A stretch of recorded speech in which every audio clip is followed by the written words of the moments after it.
Yo, episode 178. Messed it up per usual. We made a podcast, episode 178, season the building, trimmed up that beard. I did. Yes, sir. Getting ready for that role. You got to look a certain way, you know what I'm saying? So, you know what I mean? Rehearsals on Saturday. There we go. We got to, you know what I mean? Got to get that look going. You got a Dodgers hat? Hair's next. You got a Dodgers hat? I don't have a Doyers hat. Okay, hey, man. Episode 178, we made a podcast. Can you believe it? 178, that's wild. 2 presidents during this podcast. Well, kind of. We'll definitely have, if we last till January, hopefully we'll have 2 presidents. We're going to last till January. I mean, you never know. Got a lot to talk. We made a music awards. Oh, I know. That's December. Oh, okay. Oh, and I got some fire too. Actually, you know, we should stop because last time you were ridiculous. You thought I forgot. Episode 178 got a lot to talk about. We're gonna start off talking about the media. I have a gripe with football media that I want to share with Caesar. I haven't mentioned it to him yet. I'm gonna recap a few matches. I did watch Gareth Bale. Got a Gareth Bale tracker here. I did watch Barcelona play Betis, kinda. And I want to talk a little bit about Valencia versus Real Madrid because the Real Madrid media universe is insane. That includes fans, by the way. Yes, well, they're already insane, but yeah. Going to talk about some of the inconsistency we're seeing from the big clubs, which will tie into this criminal match schedule. And also want to talk a little bit about Megan Rapinoe. She's making the news recently. And We Made It podcast's original Megan Rapinoe writers. Before all these other people was talking about Megan Rapinoe, we were talking about Megan Rapinoe. Check the records. We the first. Yeah. Original cover athlete for us. Go check out from episode, I think it's upload 10 from 2017. But anyway, Caesar, I was looking around soccer media a little bit, and I've been watching Gareth Bale this season for Tottenham. I watched Tottenham play Royal Antwerp in Europa, and I'm pretty sure they lost that game. I watched Bale. He was trash. And I watched another match, and I was like, I watched him score that goal, his first goal, which was a standing header. He didn't even move his feet. And I just and then you know what I was watching? I was watching Highly Questionable. And I was like, why is it that in American sports media, like the pundits don't have a problem with criticizing a player, and like to the extent they'll be like, dude, this guy is like washed, he's like done. And in football media, you just don't see that. Like, you will not see very much of a pundit or like a writer or somebody being like, yo, like I watched this dude play like 10 games already and he's really bad. Like, you'll see fans say it a lot, but you don't really get it as much from the media. And I'm like, that's really whack, because obviously I wrote that article on We Made It podcast Medium page called Gareth Bale is Washed. And for me, I'm like, it's very obvious that he's just literally washed. Like, there's nothing left in the tank. It's just literally boo-boo. And I'll get into it in the recaps. And I'm like, how come nobody else has said that I've seen? Like, why is anybody excited for him? Like, you got to be like, oh, like you're supposed to see Gareth Bale starting and be like, oh, what is Mourinho doing? You got Lucas Moura there. Like, what are you doing, man? Yeah, I only want to see, if I'm like a Tottenham fan, I only want to see Gareth Bale starting like FA Cup. I'm like, he's going to be playing against, the team with the whales in their logo, so it's all good, dude. Like, he's playing against the 5th division team. But I don't know. Sometimes I wonder to myself, it's a cultural thing. Like maybe American culture is just more. But I go back on as I'm speaking about this. I go back on it because I think about how there's also this the what people talk about the English media, how aggressive they are, and how awesome, or like how on their players they are, and how merciless they are. So it's like, what is Yeah, it? Do they but pick and choose? Like, but I think they're more merciless on like players' behavior. Like I oh, think okay, like okay. like if somebody does something, they're just like really adamant about it. And like French media is known to be like kind of critical, but I feel like it's more critical of a club or like if a player plays a bad game, they'll be like, oh, this player played bad. But like I'm like, yo, like forget a game. Like we're talking about like multiple games. Like why don't you just like how come nobody will be like, yo, this dude is done. Like he's done for. like I, I'm watching. I mean, and this ain't it ain't just Gareth Bale, but I'm using him as an example because for whatever reason, and I'm gonna probably get into it later when we talk about the Real Madrid. Let me write it down because I know I didn't write it down. I'll probably forget anyway. Um, but yeah, I'm just like, how come somebody like Gareth Bale, like, or somebody, maybe there's some other players I can't think of off the top of my head. They don't just be like, yo, or Griezmann. I'm like, yo, like you were watching the match too. He's so bad. Oh my God, you're gonna be dying when I tell you these what he did in this game against Betis when they won 5-2. He's terrible. I mean, it wasn't that bad. It wasn't as bad as his usual matches. At least he had some shots. But yo, like I don't know. I wouldn't say it's cultural because there's too many different cultures we're dealing with. You know what I mean? And I don't mean cultures in like, I guess I didn't mean cultures in region. I meant just soccer culture, like Mm. culture of the sport. And the culture of the sport, I've noticed that I think behavior towards players is like at times worshiping. Like it's a lot of worshiping throughout the media. Like some players are untouchable, which I for life of me, I don't understand. Because like at the end of the day, they're just a player. So they're only held to the productivity they give you that week, that day. They're held to those standards. So if you don't produce, you put yourself up you put yourself up for criticism. That's just how it goes. I really don't get it either. I think that a lot of it has to kind of also. This is gonna sound touchy, but sometimes I feel like it's unwarranted. Like I feel like sometimes a lot of players. There's players like Gareth Bale get like that status for no reason. Like it's not like it's like Messi. I mean, Messi, like it's annoying, but I get it. Like, I mean, he's like one of the best in the world, and he's done so much for so long that it's like I get if you get mad if a pundit or someone comes up and be like, dude, he's playing terrible. It's like, how dare you? Sure, I get it. But like Gareth Bale hasn't done nothing in so long that if he was Lacazette, he'd be playing in India right now. So I just, for the life of me, I just don't understand it. When someone puts up those numbers, like, and plays that way, it's just really weird and suspicious to me and suspect to me when he gets like these waving green flags, and Griezmann too. Like Griezmann can be held to that too. This isn't like Griezmann's up. We're hitting year 2 and we haven't seen anything, dog. I like to give people time for them to adjust on a team, but my dude, we're in a whole nother season now, and you're still the same whack player. And I still can't forget that quote you said, you don't got that one-on-one ability. You can't break people off. You just outed yourself forever. He literally said, I can't dribble. I'm like, oh God, dude, like That's like a point guard saying I can't dribble. What are you like we doing? we already noticed, but don't say it out loud. Yeah, don't admit it, you idiot. And even like mentioning Messi, like even like we have criticisms. I think it's fair to have like these critical stances on Messi.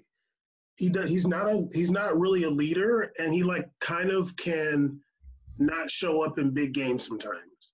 And I'm saying sometimes, like not even like that's every single time. I'll just say sometimes. But like that's it. Everything else, like he's an extreme baller.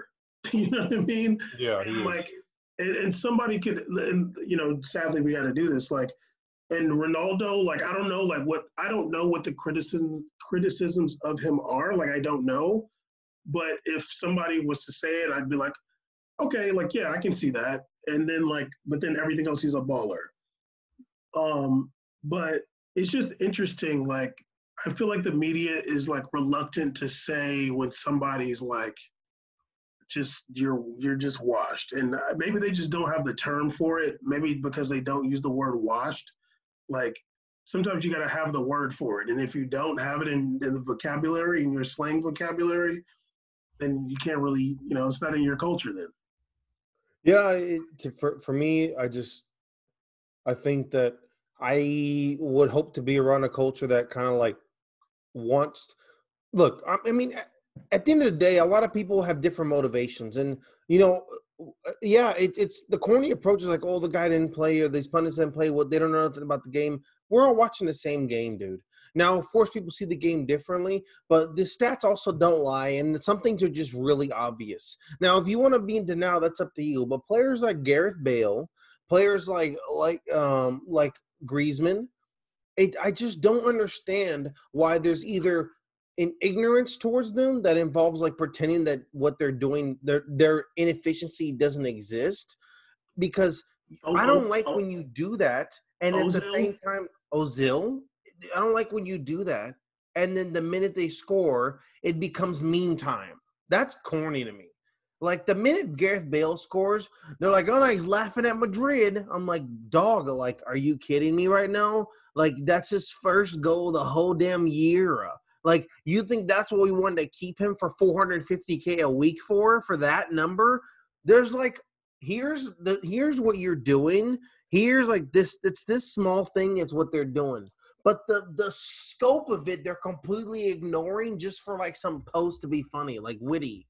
And it's not just posts, but it's like also like comments on those shows. Like BT Sport, they completely ignore it. Like they completely ignore how inefficient this guy is just for the fact that he scored this one time. And then it becomes like, man, look how dumb Zidane was. Like, oh, what, dude? Like, just and of course, it's going to segue into Bam talking about Madrid. Like, that fan base and people around all these sports, a lot of these sports, especially Madrid's like ridiculous. I'm like, who are these people? Are they all like insurgents? Like, are they like are they like doubling as fans and really being Barcelona fans? It doesn't even make sense at this point. Well, I'm going to get into Madrid more when we talk about the match against Valencia. Yeah. But yeah, that's annoying, and I just I was thinking about it and I wanted to mention it. But speaking of Gareth Bale, let's get into these recaps really fast. I did a Bale tracker. It was West Brom against Spurs, West Bromwich Albion, who during the summer when they were visiting America, whatever year that was when Dylan Roof murdered those people in the church in South Carolina, West Brom came to America like for their preseason, and they visited that church. So don't ever forget. Okay. But also in their stadium, they have like a big sign on, like, because obviously nobody's in the stands. So they had like a big sign in the stands that said, "The Lord is my shepherd." So I wonder who owns them. But Bale tracker. Okay. Bale's Caesar, I want you to guess what minute Gareth Bale's first touch was. 29th. Oh, Caesar, come on, dog. Come on, man. Really, come on, man. Like, come on, dog. Come on, yo. It's happened before. He started the match, dude. Come on now. 16th. Damn. It's happened before. It was the 7th minute, and he was. Oh, he ran around for 7 minutes. Yes, 7 minutes and 16 seconds. And he was the last Spurs player to touch the ball. The last one. Oh, everybody touched the ball but him, including the goalie? At 7 minutes, 16, every single person that touched the ball, including the goalie, other than him. Did he touch the ball before the coach did? Probably not. It probably went out of bounds and the coach did some juggle. He was very uninvolved, but a little bit more involved than he usually is. I actually gave him 3 good plays in the first half. Okay. Nothing incredible. It was was a big love. One was a defensive play, but it still went out for a corner. Of course. One was like a decent header down pass. And I mean, they were like literally like I'm being so charitable with these plus marks, trust me. And then the bad plays, two bad plays in the first half was one incomplete forward pass and then like a bad touch on somebody gave him a good pass. In the second half, one bad incomplete pass, one bad play. He had 14 touches in the first half, 7 touches in the second half. He was subbed in the 78th minute, and he took no shots. That's Gareth Bale against West Brom. I think Spurs only won 1-0. The person who was balling, it was just like, this dude is just so good, is in Ndombele. Like, there was like this dude did like some control of like a hard bouncing pass, controlled it and did a back heel and then got fouled. It was like, this dude was such a baller. But yeah, Gareth Bale, like, I like, no cap, Giovanni Lo Celso's faster than him. I seen Giovanni Lo Celso running, and I'm like, if you watch that match, you'll be like, when you watch Gareth Bale run, and then you seen later on Giovanni Lo Celso run, you'll be like, damn, like Gareth Bale's like he's not fast anymore. Like, no, it's absolutely gone. He's fast probably after like 20 yards, then he could probably pick up some speed, but not like no level of quickness. It'll take like at least 15, 20 yards before he's like actually going anywhere. Because he has those long strides. He has a long stride. Also, I watched, although I didn't watch it super intensely, Barcelona versus Real Betis. I only watched it kind of because I saw that Barcelona won 5-2, and I wanted to see if they actually played well. And Messi didn't start. He came in at halftime. Griezmann had 4 shots that were wide in the first half, and he also had a penalty saved in the first half. So it's 5 missed shots. Like, all the shots were wide, and then he had his penalty saved by none other than Claudio Bravo. Here's watching anime. What? And Ansu Fati got fouled for the penalty. It was 1-1 at halftime. Then in the 49th minute, Griezmann did score. There was a cross that Messi dummied it, and Griezmann was like there for just like very easy tap in. Then in the 58th minute, so it was 2-1 Barcelona at that point. Then in the 58th minute, a Real Betis player got a red card for a handball in the box. And then after that, they started scoring some goals. Messi got the penalty. But although Real Betis did score after that, it was 3-2. But then Messi scored again. It was his first goal from open play in 10 matches. It was a close shot, but he like hit it into the bottom part of the top of the net or whatever. And then Pedri scored late.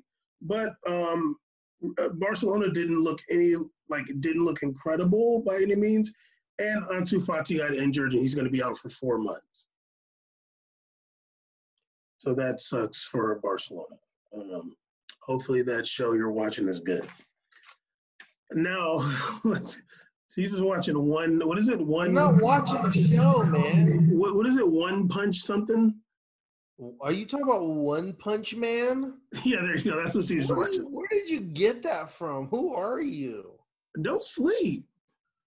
Don't sleep, bruh. Don't sleep, bruh. No, I'm watching Pose. Yeah, okay. All right. Well, I'm going to pose myself on over to Valencia versus Real Madrid. Oh. And I want to stick on this match for a little bit because we're also going to talk about managing Madrid. So Isco started this match. Now, I only watched this match because I already knew what happened, and I already knew like all of Valencia's goals were either a penalty or an own goal. So I wasn't even going to watch it. But I seen them talking so much shit about Isco. And I was like, Yeah, and I was like, okay, well, let me watch it and see how bad Isco played. I was like, let me watch it and see Isco's first bad game that I've watched. And let me just say, I also did an Isco tracker. And let me just say, out of the whole match, I only put one bad play, and even though he like tried to dribble at a guy and he lost, and like the dude got his cookies, it was late. It was like in the second half, and it was close to the box. I really wouldn't even call that a bad play. All his passes were on point. He was super involved. But let me get into the match a little bit. They were talking shit about Isco and Marcelo. So the beginning of the match, I'm literally watching to see how bad Isco's gonna play. I'm okay, the first 10 minutes he's doing good. The first 20 minutes he's doing good. The first 30 minutes he's doing good. Marcelo was doing good in the first half too. 23rd minute, Gareth. Benzema scored a really nice goal. It was a long shot outside the box. Isco and Marcelo were both involved. After that, I put like the worst player so far within the first 25 minutes or so have been Lucas Vasquez, actually. Then in the 29th minute, Lucas Vasquez got called for a penalty, handball in the box. Really was kind of fluky too, because it was just one of the ones where he's like still turning his body and the ball just got there too fast for him. So let me read this whole paragraph I got, because we got another rule change that we need to have too. So 30th minute, Carlos Soler, who's a baller, is setting up to take the penalty. Is saved by Courtois. The shot rebounds back to Soler. Yes. And it hits the bar. Then it falls to Mansa Musa over there, who apparently is American. And he shoots it in, and he scores. But they go back to VAR, and they realize that Mr. Mansa or whatever was in the box when the penalty was taken. So they're retaking it. And I'm like, yo, no. You should not be retaking a penalty if the offensive dude... The player caused the fault. I was screaming. Are you kidding me? Are you kidding me? Let me get this straight. This dumb American get to kick that ball in, who just became American 2 days ago, kicks the ball in right there. Never knew he was American. Kicks the ball in right now. When was he American? Did he vote? Kicked the ball in, and then Real Madrid got to suffer again. What kind of dope ass foul was that if you're the offensive team? I would be purposely trying to do that if a missed penalty happened. I'd be like, get in there, just touch it. We're gonna get a re-kick out of it. Especially after the rebound on it. If it rebounds and then goes back, it's not fair, dude. You don't get to re-kick that joint. Okay, so what happened was when the penalty was taken, Moose, I don't know his name, but Musa Dembele, yes. Mansa was in the box when Carlos Soler initially took the penalty. I would be putting my foot there just in case. Well, if they make it and then you did that, then they still got to retake it. What if you got Messi at penalty? I'd put my foot in there. You feel me? If I'm Argentina and Messi's taking a penalty, I'm putting my foot in the box. Might as well. You never know. Dog. You ain't gonna miss twice. I would just sneak a toe and be like, I'll be like this at the end. VAR, I put my toe in there. Yeah, you feel me?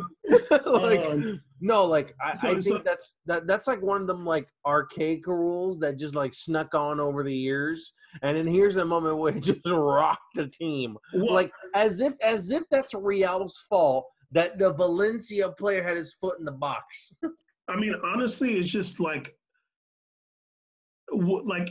it's when you think about it, that's not fair. And also that's just another going back to when the goalie get the ball back and kick it with his foot and then pick it up. I'm like, no, dude, that's really whack. And if it's the offensive player team that's in the box, that should be they shouldn't get a redo for that.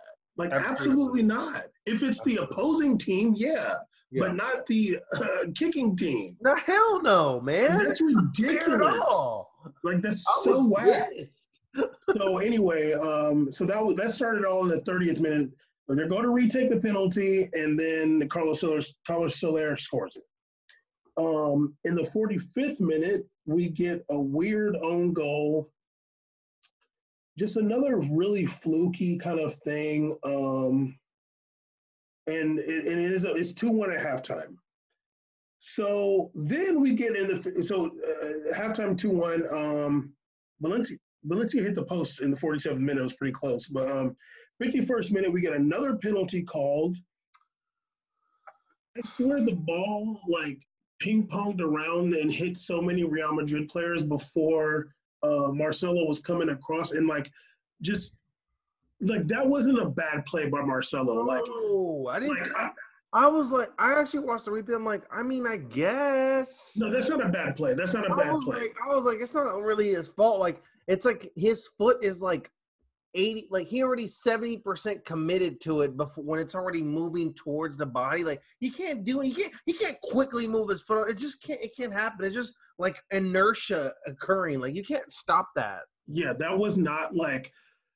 I wouldn't blame him for that. I didn't blame him at all. No, the ball bounced around so many times, and I think it also hit Courtois before it got to Maxi Gomez, where Marcelo's like coming across him.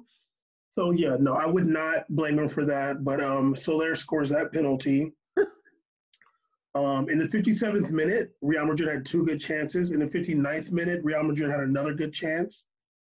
Then in the 59th minute also, we get another fluke handball by Sergio Ramos, who like made a good play on the ball, but it like pops up and like he's just literally just turning his body after the ball just randomly popped up and he ends up hitting it. When I saw that, I'm like, dog, like it's just, it's one of those things, the ball literally is not going your way. I'm like, it's just like, they're not even playing horrible. It's just not happening for them, dude. It's like I remember, I think it was the year after Real Madrid won the second Champions League in a row, like that second one. And I just remember like Ronaldo was like all his shots were getting saved. Like it was like some weird drought, right? It was like some weird one.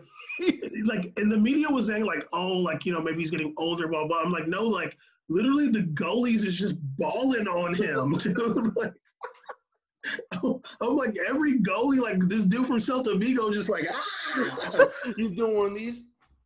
Yeah, and I'm like, yo, he's shooting good shots and just like getting saved. It wasn't even like he was missing them wide or above the bar. They were all getting saved. Yeah. So this match was definitely one of those for Real Madrid.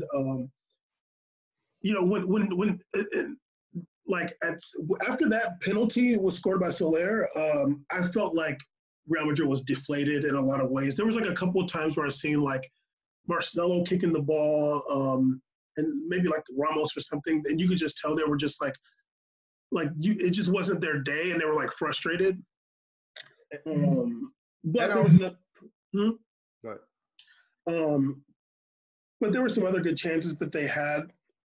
But and also Valverde got injured. I think he's going to be out for like 4 months or something like that too. No, I don't know how long he's going to be out, but I think he broke his leg. Fede Valverde. So the talking points that I saw in the Madrid media was like saying stuff about Isco and like Marcelo. I'm not too mad about them criticizing Marcelo. Marcelo didn't have a great match. He put in some really poor crosses at times. If you were nitpicking, if it's me, I'm not going to say he had like a bad game, but it's not to Mendy standards. Isco, on the other hand, did not have a bad game, like at all. Like literally at all, he didn't have a bad game. I don't know who the hell is saying Isco had a bad game. Really, Isco needs to just be playing more. No. But yeah, it sucked for. And this is what I was going to say too. For whatever they wanted to say about Isco, like once again, I don't really pay too much attention to like football media, but like I just feel like I never really seen that level of criticism about Gareth Bale. Like I just feel like I just feel like I didn't come across that for real. Like where it's like I seen them posting something where Solari said about like some players don't deserve the Madrid shirt, and they were putting like a picture of Isco and Marcelo or something like that. And I'm like, I feel like I never seen like one of these major people saying that about Gareth Bale. I mean, I think a lot of this is really whack. You know, using like Solari as like a reference is hilarious to me because it's like this dude like literally flamed out harder than anybody. It's like oh yeah, sure, like you're like I feel like it's only they only did it because like now he's on some TV show, a TV network, so it's like oh he gets that kind of buzz. But I'm like, dude, like he was a garbage coach. I don't even want to hear about him. You know, it's funny because his disrespect of Isco was the funniest thing ever at the time, especially considering he was like the only player even doing any kind of decent work on that team at that time. Like he was the only person. Isco is always like been like the punching bag when other people are kind of like always not playing up to par. I thought when I watched the game, the biggest criticism I had was in the attacking form, some of the attacking players. I felt that it's not really their fault, but I think fatigue was massive there. Vinicius looked tired. Like some of the Asensio like really couldn't get it like cracking. Like he had a missed opportunity that was just unlucky. Like he had a really nice shot on the goalie, but the goalie just happened to save it and it bounced behind him and he grabbed it. I'm like, you just got really lucky, dude. Like it could have been that in that game that shot. It could have been like a 2. I think it would have been 2-1 Real Madrid. Like it would have been a whole different game. So it's just a lot of unluck. And I think also like when fatigue settles in, the ball doesn't bounce your way. It's like when you're tired, it just seems like these things happen more frequently, whether you try to manifest them or not. They just seem to happen. But I think it's really corny that the media decided this is an opportunity to just jump on the players. Absolutely, Marcelo deserves criticism. And I'm the biggest Marcelo fan of all time. Marcelo does not look like what he used to, and I'm willing to admit that. But who the hell at 34 looks like what they look like to 29, dude? Like time's ticking, or 33. Like he's 33 with a lot of miles. This dude's played crazy amount of games and years over the years. So you know him and I mean Carvajal's not even playing right now. Like he's I guess he's injured, but at least he's resting at home. Marcelo's playing, still playing and playing and playing. So I think it's two different stories. And when I saw Isco play, I thought that was the weirdest thing for me because when I was checking afterwards, I'm like, damn, I wonder like what they're gonna talk about. I wonder if they're gonna go on Zidane again. I'm like going in on Isco. I'm like, when I watched the game, I was like, oh, as good as the Isco game. I was like, he played cool. He didn't play like he played more of like a very holding mid role, like very like I saw him coming really far back and bringing the ball up, helping bring up transition. I was like, oh, we need that because I mean, everybody wants to talk about how bad Isco did, but what did Odegaard do when he came in the game? Tell me what Odegaard did when he came in the game. The Odegaard came in the game. What changed? Nothing. We lost 4-1, dog. We lost 4-1. So I don't want to hear like you get to pin one people, but don't get to everybody. They didn't lose 4-1 because those guys. It's easy to do that because Marcelo was in the play. Marcelo's like literally wrong place, wrong time on that penalty. It couldn't have been more wrong place, wrong time. I was actually surprised he like kind of went for it. I thought he just kind of let it go and he put his foot there. I was like, oh no. I was like, damn, that sucks, dog. He can't do nothing about that. Like, it's not like the player was dribbling the ball for a long time and Marcelo throws his leg late. Like they're literally colliding on a ping pong. And I'm like, you can't. It's just like not fair. And a VAR, when you're watching the VAR, it looks so damn guilty in slow-mo. Like it looks so much different than like real life or play. When I saw it playing out in real life, I'm like, oh, like I don't know, man. That's a dicey call. Like that's up in the air. There was literally like the things that you could criticize Marcelo for. Like he didn't get beat down the sideline and get destroyed. That never happened. If anything, you could criticize like poor crosses, but I wouldn't even do that because everybody does that. Like everybody's sitting in bad crosses where it just hit the first defender all the time. Like I'm not going to criticize him for bad crosses. If anything, like, I mean, and he also added some stuff offensively too. Like it wasn't enough to be like, oh, like he's the reason why we lost. There's 2 fluke handballs. There's a Varane crazy weird own goal. And Valencia did not score a goal from open play. I feel like the only time Courtois was, there's like one time when I think maybe Cheryshev shot a shot and it like hit the post. Courtois didn't have a whole lot of work to do. Also, what's his name? Kangan Lee, that little baller. He shot like a heater one time. that almost went in, but that's about it. Like, Yeah, it didn't go in. Maybe that's the one I'm talking about. Yeah, yeah, that's what, it was the one that like bounced right off. I was like, holy Yeah, bounce smokes. off the bar. Yeah, Kenyon Lee shot that heater of a shot. It didn't go in. Like, yeah, and look how far away he was. he was not in. He wasn't in a box pressing up. No, He was way outside the box. yeah. So like I'm like, dog. I mean, it sounds crazy to say Real Madrid didn't have a bad game when they only scored 1 goal and they gave up 4, but like it was just funny to see these dudes talk about Isco. Like I don't know why they hate Isco. Like I don't know why. Like I just know that a lot of these guys just don't know sports from like on the ground level. Like when I'm watching Isco, I'm like, he's doing exactly what he needs to do. He's controlling passes very well. He's getting the ball forward. He's putting in crosses. I don't think Isco had a shot, which like if you want to criticize something for that, sure. But I thought he played more of a holding role this year. I don't think he played like a super up cam this match. he was a bit more advanced.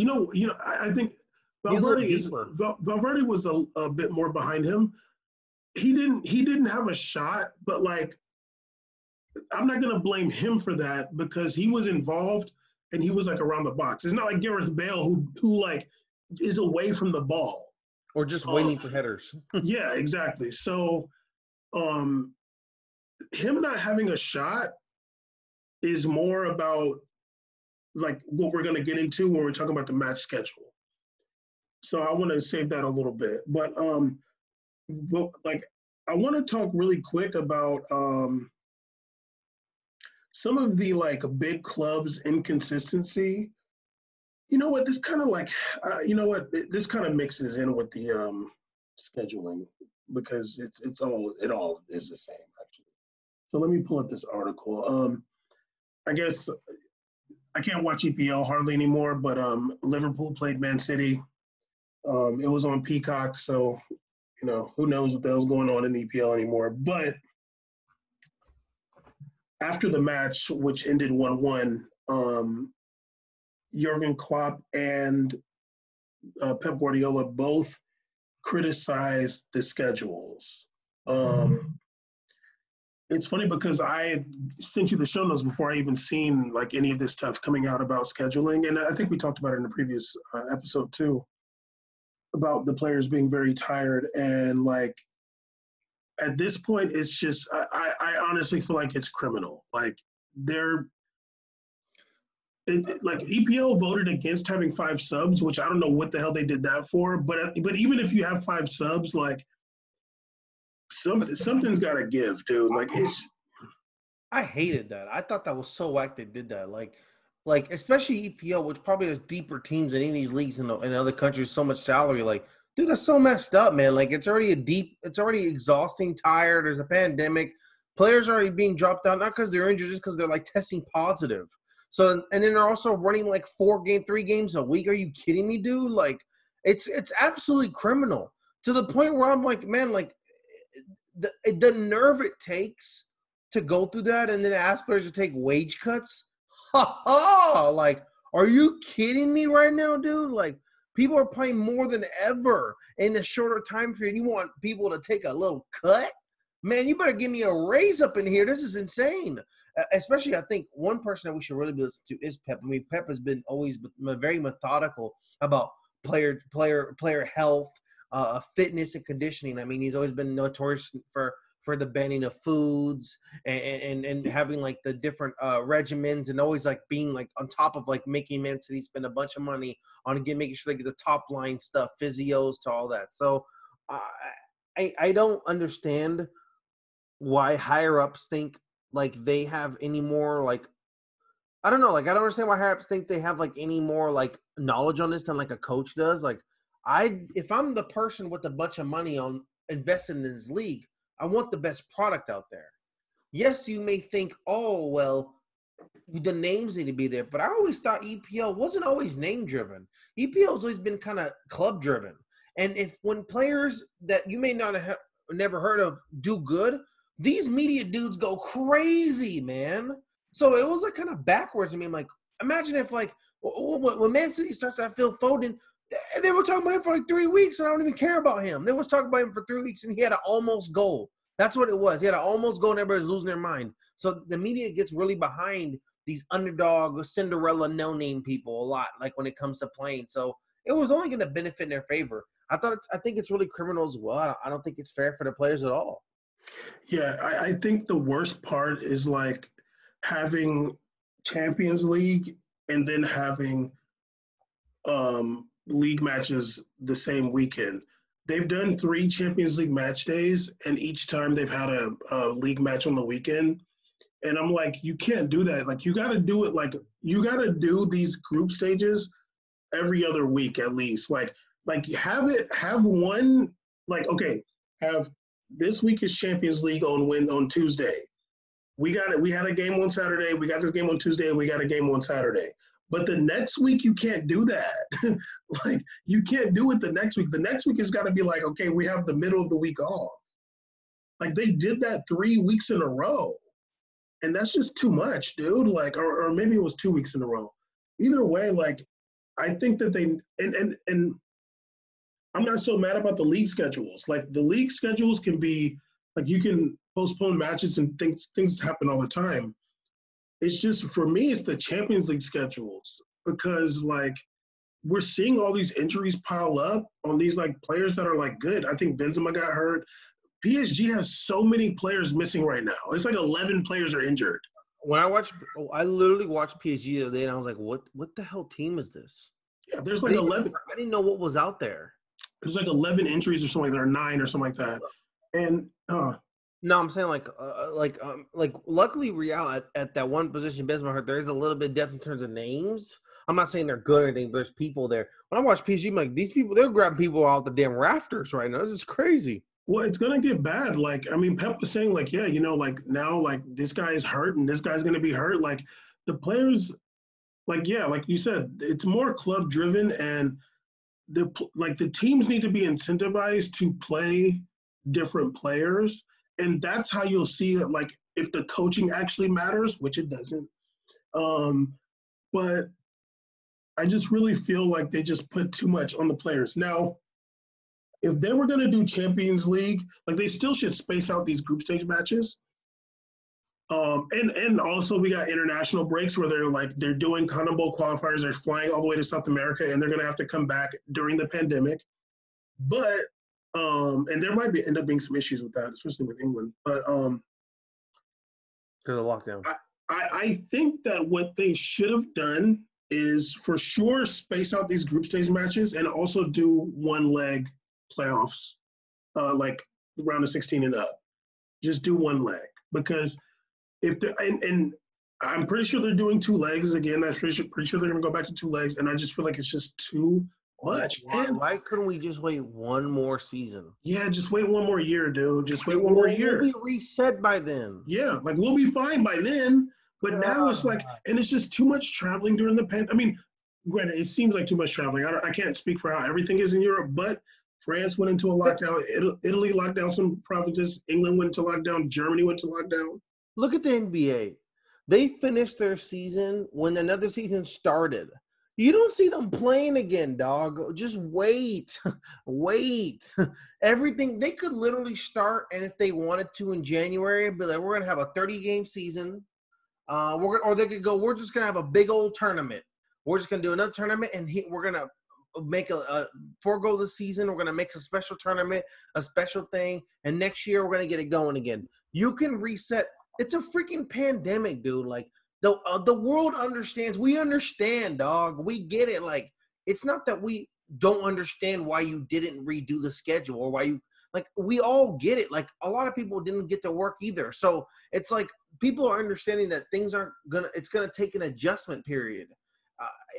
I don't know if it's that or some kind of licensing thing that some kind of contract they signed, or these fools. Yeah, it has to be money, because I feel like any human being would look at that and be like, well, man, like, damn, like, you know, I get it. Like, we're just going to, like, kind of make this season. Look, guys, the season's going to be a little funky. I'm sorry about this. We'll give you guys 5 subs. We'll do this. We'll give you 6 subs like it's ICC International Preseason Tournament.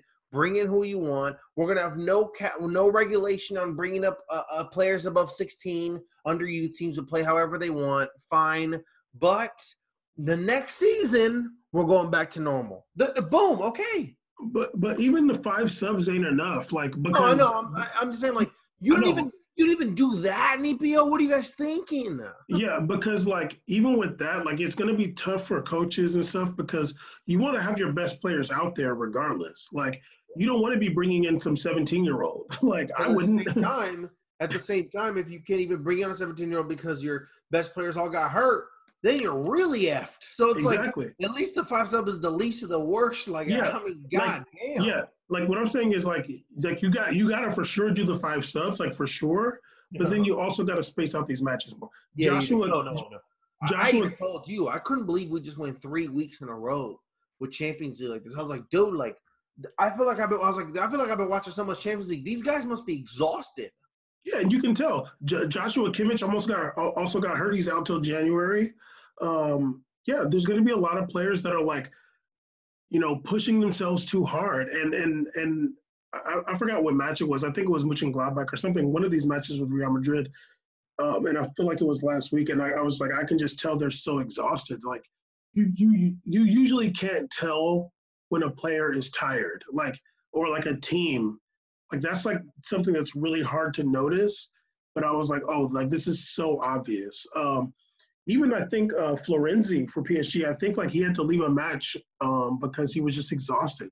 Granted, I mean, whatever, but like he was just really tired. And yeah, it's criminal. I don't know like what the union situations are, like what's the deal, but they definitely should have figured out something with Champions League to make it so they're not overloading these matches. And I don't think they are, but I would hope that they're going to do like sudden death or whatever, just one match. Whoa. Yeah. Hold on. Let me like run and get some water real fast, and you talk about One Punch Man.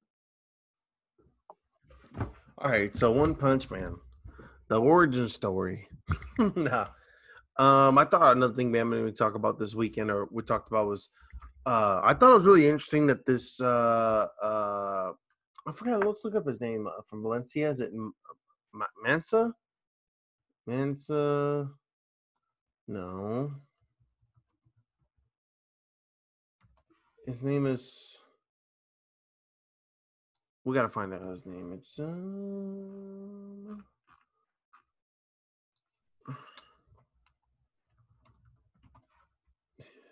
is.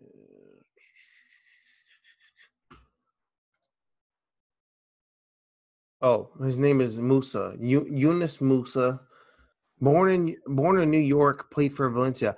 Actually, it was funny. I didn't think he played too bad. I thought he was a pretty good player. Seemed to be like pretty like stout. Especially, I was shocked he was 17. I mean, like to be able to own that field against a team like that, 17 years old, is really impressive. I don't really know what in terms of what he can bring to the table. I mean, they were pretending like he's like some kind of striker or whatever, or winger. I'm like, this guy's literally a real center mid. I see him. I mean, as a winger, I really see him as being a center mid. He's played 8 matches this season. Not bad. So I wonder what he brings to the table. I am actually, for the first time too, going to be looking into seeing USA's first game this season. Kind of, I guess there's some level of intrigue for me to see what's going on out there with this team. Not so much intrigue as in like I'm excited to see them, but intrigue as in like, man, if these dudes.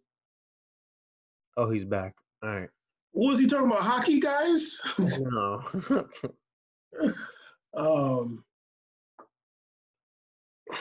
Oh yeah, I mentioned Joshua Kimmich too. It's gonna be so many injuries, dude. Like the Valverde were breaking his leg, and Ansu Fati tore his meniscus. Like, damn, the reason why like it probably like isn't getting talked about. Well, it's getting talked about now, but like if Messi was to get hurt, I was like, Messi don't even do nothing. Like, how do you get hurt? Sitting around picking out passes. Well, did you want to finish what you were talking about? You just stopped when I walked. What the hell was you doing? Was you talking about UFC? No, I was talking about the national USA national team, Which one? the USA soccer national team men's. Oh, what about him? Caesar, were you being racist? No, I was just saying no, I was just saying that I'm a little bit intrigued to watch them play. I want to see what that team looks like. When are they playing? Pretty soon, the camp just started. Oh, they're having like some matches because I don't think they have like any kind of qualifying coming up yet. They have some upcoming matches. It says here. Boo. uh, well, today's gonna be a short episode. I want to talk a little bit about already an hour, but okay. Huh? It's already been an hour, but okay. Caesar, we always go an hour at least. Don't say short. It's already an hour. Okay, you know what? I guess Megan Rapinoe's been in the news again. I think she must have had an interview recently, or she has like a book coming out. She talked about a bunch of different things that a lot of the stuff we've mentioned on the podcast previously. Obviously, we know that the soccer male incel fans hate her. Oh yeah, she's definitely she's definitely most hated. Yeah. She talked about white athletes using their voice. She said a lot of times white athletes, particularly male athletes, don't feel the effects that other people do. They don't feel the effects of racism, sexism, misogyny, or pay inequity. We don't speak out because we're privileged and we don't have to. It comes in part from a lack of examination of your own life and the world around you. For white people and probably white men in general, they don't really have to analyze the world around them to be successful. For example, if you're gay, you're constantly traversing a heteronormative world. While it is not necessarily people's fault, people that were born now didn't create the country the way that it was created. It doesn't mean you don't have a responsibility to it. She said some stuff. Oh, she talked about women's football. I guess this was one of the issues that the incel fans were mad about. She said, I think women's football in England is the same as in America. It is so far behind because of what we've had to overcome in the lack of investment. She said, it's 2020. How long has the Premier League been around? And we're only just seeing a club like Manchester United put effort and pounds towards a women's team. Frankly, it's disgraceful. She said, I've had a few teammates go abroad and play while I'm training and trying to keep fit in the hopes that eventually we'll be out of this hellscape.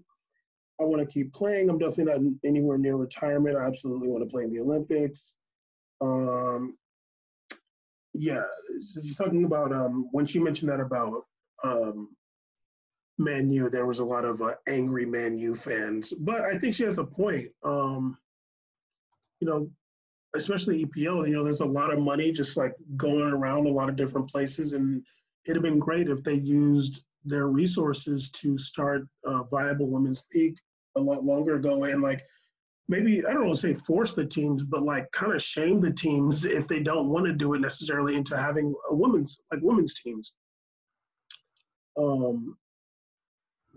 America is just so far behind in anything and everything. It's a damn shame that like the American women are so good at soccer, the best in the world, and the league changes like every 10 years. Luckily, the leagues have actually stayed together the last 2 years. That's good to see, at least something. Well, they're postponed right now because of the pandemic. Yeah. I really don't understand. I think it's a great point by her. I mean, everybody talks about how awesome and story some of these clubs are, like 100 some years and been around since 1895 and all that. And to be making your women's team like literally this year is bonkers. I mean, to be fair, that even stands for Real Madrid. Real Madrid just now having a Liga Femenino team and just naming it this year. Holy smokes, man. Like, it's not like women were just born this year. So what the hell's going on here? It's shameful. It sucks. With any kind of progress, we have to like criticize why it didn't come before, obviously, especially when it comes to women or minorities, anything in general like that. We need to really pay attention to the fact that it's great that what we accomplished here, but what were some of our roadblocks leading to here? There really shouldn't have been any, especially in EPL, the most profitable league in the entire planet. These guys have so much money, they don't know what to do with it. I remember Bam a year ago or so on the show, dropped how much teams like West Ham were making at like finishing like 10th. It was bonkers money. They literally could have used 25% of that and still made a really good women's team, which is crazy. Like the fact that there's like 10 male players in the world making more than like Alex Morgan is bonkers to me. Like that girl's one of the most incredible players in the world. Megan Rapinoe. How there's more male, there's thousands and thousands of male players making more money than Megan Rapinoe is stupid beyond belief. So changes definitely need to be made. 100%. I mean, it's crazy that like a country like France has like a storied tradition of women's football, and England doesn't. Sweden even like. Yeah, come on, England. What are you doing? I mean, um, of course, Megan Rapinoe is going to get a lot of criticism from the incel soccer fans, which are abundant. But like, I mean, we love her here. We've featured her and talked about her for a very long time since the beginning of the podcast. She's always been outspoken and always had good things to say. And yeah, hopefully the things that she's, a lot of the things that she's fighting for are things that we've also, as media personalities, been fighting for. And never forget that we are the originators. I don't know if we're the originators, but basically the originators of the women's national team should get paid more than the men's national team. Absolutely. We said that first on here, and actually Caesar said it first. Like it's not even that like they should like get paid more. It's they got to get paid more than the men. Like they need to be paid more than men. Not though, yeah, like give them a 20% bump. No.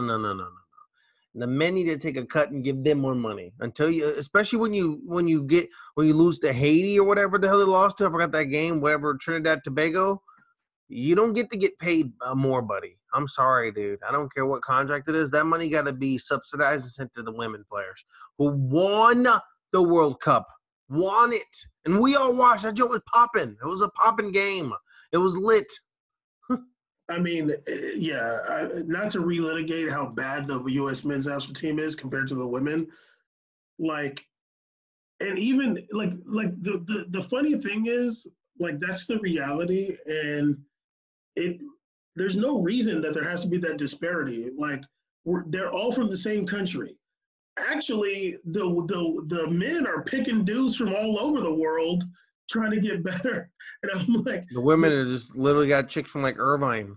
Like literally, yeah, it's like Irvine in North Carolina, and they're coming up with all these amazing players. And the men, like, for whatever reason, although I do have my, I do think I know why, but, and I've said it on the podcast before, but what's the difference? If you got good women, you should have good men. They're not spending any women are spending any money trying to travel the world looking for female players to play for the USA national team. They're not doing that. Meanwhile, USA got a whole budget. The USA men's team not only has the team, but they even hired a dumbest thing I've ever heard as a general manager for the national team, just so they can go get more people. Are you kidding me right now? Like, you're trying this hard, but the women can't get nothing? They can't get a raise. They can't get a raise, but you added a new position to the men's staff. Interesting, buddy. Go ahead, though. I'm going to try to find this dude that's on Valencia that's allegedly American. Yunus Mansa. Yunus Musa. Okay. He was born in New York. Okay.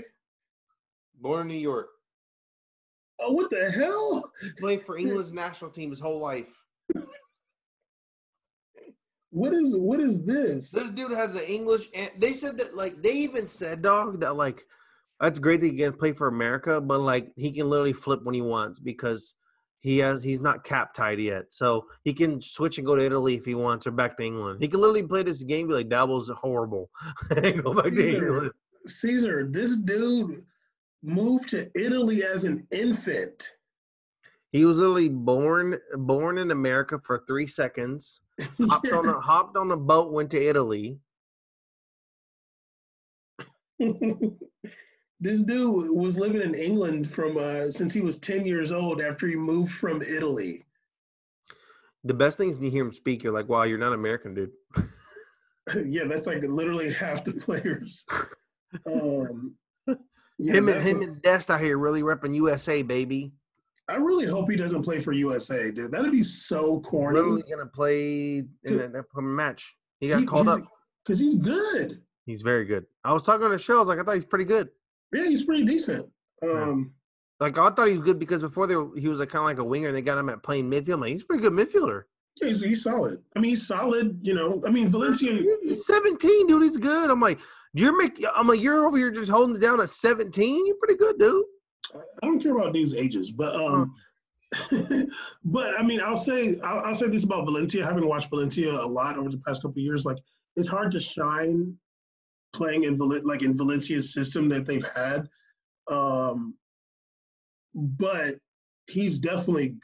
I mean, he's better than any dude coming out of Texas.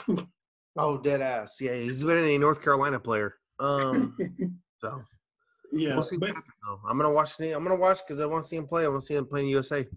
He's probably gonna be he's gonna get to that camp, Caesar, and he's gonna be like, "What the hell are these practices we're doing? What the hell?" He's gonna be like, "How did Weston McKennie get called up?" He's gonna be like, "What's going?" He's gonna be like, "These dudes are so bad." Anyway, yeah, Rapinoe, you're still a freedom fighter. We love you, Caesar. What we call this episode? Professional slavery or what? No, you didn't. You didn't say professional. You called it some wage slavery. Okay, but you want to do professional slavery? Jesus, man, it's too much. Okay, wage slavery. Wage slavery. Yeah, I'm down. All right. But then we also talked about how players are playing too much. So it might be professional slavery. Let's go professional. Nah, that's just too hardcore. It's too Marxist. It's too much Marxist sees. Yeah. Episode 178, we made a podcast. Please don't do that lip, Caesar. Make sure you're following C's. We made it C's on YouTube. He be over there streaming some weird games. War Dog Man or something like that. Watch Dogs Legion. Dead weird. Make sure you never watches. All good. Let's go. Make sure that you follow us on Twitter and on Medium if you're listening. We had a weird place to download recently. It was kind of funny. I forgot. Somebody in the Maldives will be listening to We Made It podcast. Oh, I think we got a download from like Sweden recently. Switzerland. Yeah, I know the person. I talked to them, and then they said they're gonna send it to some of their family in Somalia. So that'd be dope. I hope Somalia comes up on the map on Simplecast. That'd be really dope. Yeah, we're gonna get the blue flag with a little star. We get the Somalian cracking right there. But Future said, "Let's go zip out to Australia. We can go to Switzerland." We made a podcast. Make sure y'all go to. Hey, can we call the episode "We Can Go to Switzerland"? No. Okay. Why would we do that? Definitely, the music you're hearing right now is "Fuck Donald Trump." Oh yeah. Shout out to America for voting in Joe Biden as president. We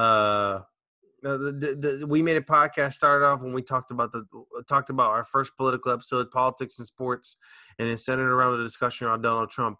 And look where we are now. Yeah, hopefully he's in jail soon. That'd be nice. But yeah, what was I gonna say? Yeah, I was actually gonna talk some more about the election and stuff this episode, but I forgot. Anyway, we made a podcast. Hallelujah.